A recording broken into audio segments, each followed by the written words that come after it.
এই যে এত বেলুন, এত আয়োজন, বলো তো এগুলো কার জন্য, কিসের জন্য?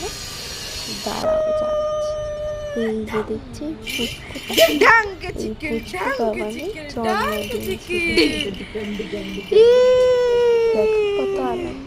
এই যে টেডিগুলো, এগুলো বার্থডে পেয়েছে গিফট।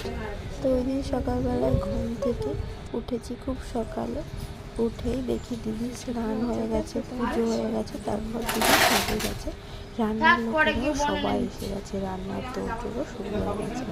তারপর দিদি এই যে কী বলে বে সেটাকে, তো রাঁধুনিদের দিতে হয়, আর দিদি ভালো করে গ্যাস ওভেনকে পুজো দিয়ে নিচ্ছিল যাতে রান্না বান্না সব ভালো হয়।